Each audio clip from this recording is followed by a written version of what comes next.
The reason I love this job after almost 15 years of doing it is that every now and then a game comes along and just completely knocks me onto the floor and makes me say, "Ooh, I'm Matt Lees and I love games." Compile, kindly provided by Greater Than Games and designed by Michael Yang, is a two-player head-to-head card game that is cool as hell. You'll each be playing cards to 3 different lanes in front of you. You get a total of 10 or more power in one of those 3 lanes, and you'll wipe out all of the other players' cards in the opposite side in that row and get yourself one of the 3 points you'll need to win the game. But these cards don't just have numbers, they have special powers too. And these cards can also be played the other way around with a standard vanilla 2 points, but in a way that leaves their powers unknown. If you remember our review of Air, Land and Sea, this whole setup will seem very familiar, with both players trying to win battles on 3 different fronts, playing cards covertly, face down with hidden intentions, or moving cards around, or flipping and unflipping cards on both sides of the table. But that game was neat, quick, small, and tricksy. And Compile looked like it was basically the same, but science fiction, which you can tell because the box is black with a little bit of shiny purple. But good gravitational fields, this tiny cuboid thing is something so much bigger.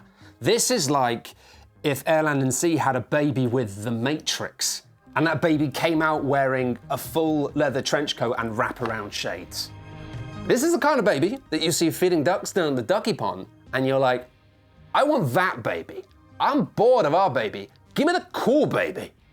Well, don't worry, boys and girls. This isn't even a real baby. It's a card game, I already mentioned that. Please don't call the police. This game is complicated and clever in ways that set the happy neurons buzzing like a fish tank full of fireworks. Each card has a power value, sure, but also one of 3 different types of potential effect. The middle section is something that happens now, as soon as you play it. This bottom section is for ongoing stuff. Every time you discard a card, I get to draw one. It's not a huge deal, but I can promise you, you're going to hate it. But those bottom powers are only active while that card is uncovered. As soon as you put another one into that row, no more power. But oh, what's this? What's this top box? These also offer ongoing effects, but this segment doesn't get covered up by other cards. You get to keep that power in play whilst continuing to play more cards on top of it to get that value up above 10. The other advantage of these is that cards that are covered are harder to mess with. Any cards that you've played that are currently at the top of a stack are very easy for other players to move around or to flip, or even completely remove. So you've got this constant push and pull of wanting to add a buffer of cards on top of things in order to protect those juicy powers, whilst also not being too hasty to cover up any really valuable ongoing powers on the bottoms. And that's all very juicy, but you know what's juicier than juice? More rules. In this game, you'll be constantly flipping and removing and shifting cards from lane to lane, not only uncovering ongoing abilities that are then immediately back into play, but these middle abilities on every card, they trigger every time that part of the card becomes newly visible. Flip it over, trigger it. Uncover it, trigger it. Move it from underneath a stack of cards into another lane, trigger it. Trigger it, trigger it. Trigger that ability. I forgot to mention that the theme of this game is 2 AIs competing to shape reality, but that's because I don't care. It's science fiction-y, it's cool, and the cards are really shiny. And honestly, there's so much more that I could talk about here. You've got a bunch of unique themes that you draft from at the start of the game, building a svelte deck of just 18 cards out of 3 sets of 6. Each of these micro decks have at least 1 card in it that lets you do something absolutely wild, like breaking the hand limit on cards held in hand, or simply wiping all cards from one row entirely, sending your opponent and their precious progress straight into the bin. Fire feels dangerous and tricky to handle, discarding your cards at a rate you might not want, whereas life has cards that almost bloom and then fade, propagating your side of the table with loads of new cards. Plague is exactly as horrible as it sounds, and Psychic might be the nastiest. I know exactly what cards you're going to play next because I've just made you discard most of them and then Just let me know what you've got left. All right, thank you very much. And there is so much more spice here within this tight little system.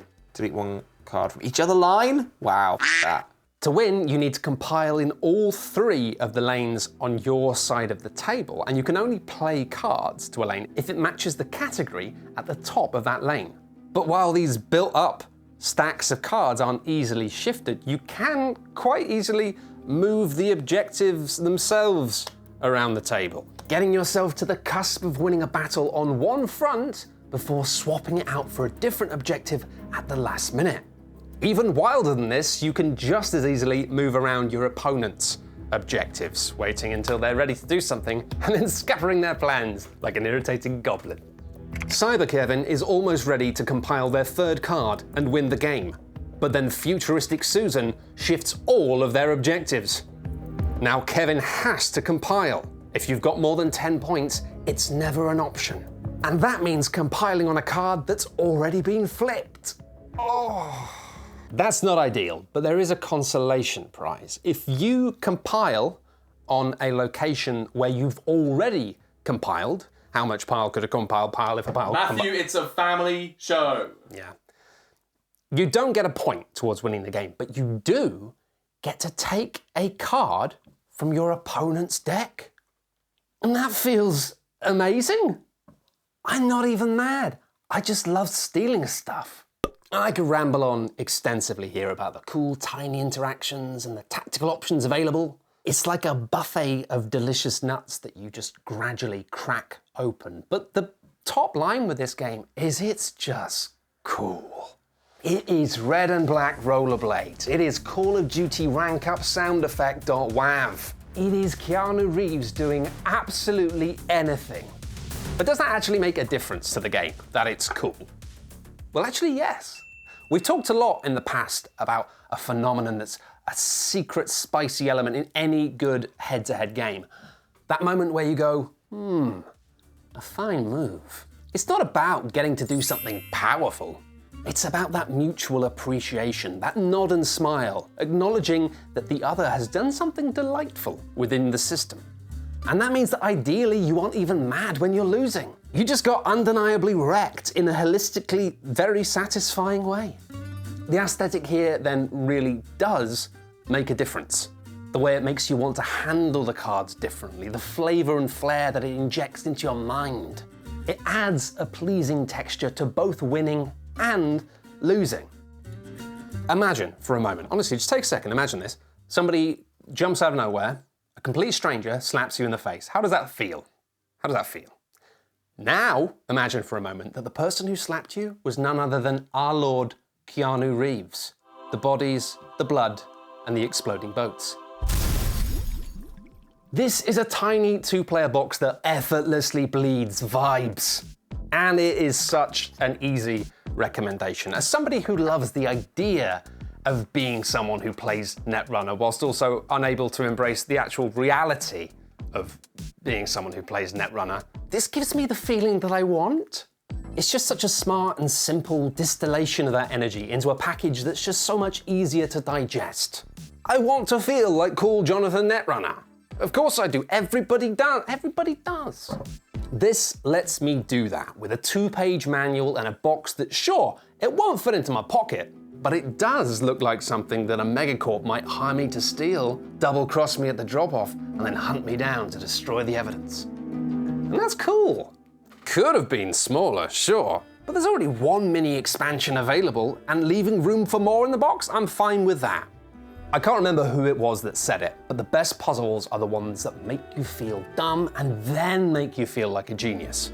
Compile has both of those moments in spades, and it makes you feel like you're wearing PVC and wraparound shades, but in a cool way, like Carrie-Anne Moss or Wesley Snipes, and not in a bad way, like, sir, I'm gonna need you to get off the stage and put the nunchucks down so the girl guides can continue their performance. If you know a good lawyer who specializes in martial arts-based misunderstandings, get in touch. Otherwise, if you'd like to play a 2-player head-to-head game that's like this but more, then gosh, just play Netrunner. Tom made an excellent video about it a few years ago, which is already probably woefully out of date because of the endlessly evolving state of that game, but it's a superb place to start. It's good. It's good. You heard it from the man himself. If you've yet to play Air, Land and Sea and get the sense this might be a little too spicy, give it a look. The excellence found within the complexities of iteration here do in no way diminish just how great that game is. And in case you missed it and you want another great game that drips sci-fi cool, please do give my review of Undaunted Callisto a watch. It's a chunky 2-player campaign that I adored, even though it frustrated me as well, but that's life. And finally, if you've really enjoyed this video, then maybe consider a life of crime. And finally, if you've enjoyed this video, you might consider chucking a couple of dollars, pounds, euros, whatever, Shut Up and Sit Down. One of the great things about what we do is we can just follow our heart, and it means we can make a video about something that's a small box rather than having to constantly chase the big box dreams of money publishers. It's a luxury for us, but we can only do what we do with the support of those who love it. Thank you very much and have a wonderful day.